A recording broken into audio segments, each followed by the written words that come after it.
afternoon. This is Juan and Luis from CA General Construction. Today we're going to be doing an attempt to repair on a shingle with wind damage in property 5052 Osborne Terrace, Newark, New Jersey. I'm going to show you shingles that are damaged here. You can see that the shingle flew off because of wind and the shingle's creased. And you can also see there's different parts of the roof as well that are damaged from wind.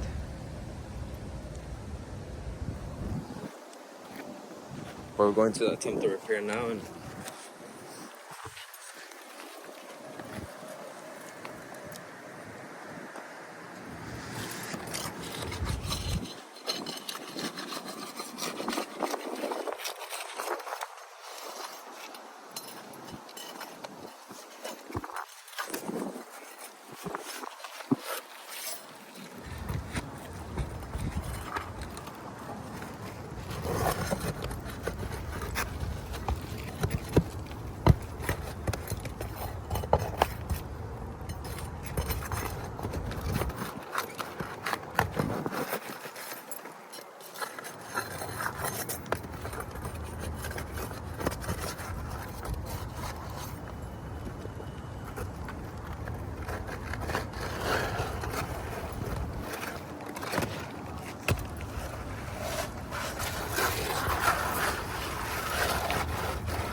no, I think that's good.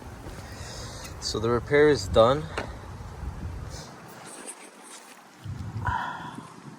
However, there's creases from the repair, and because of this roof being so brittle, it's very hard to repair.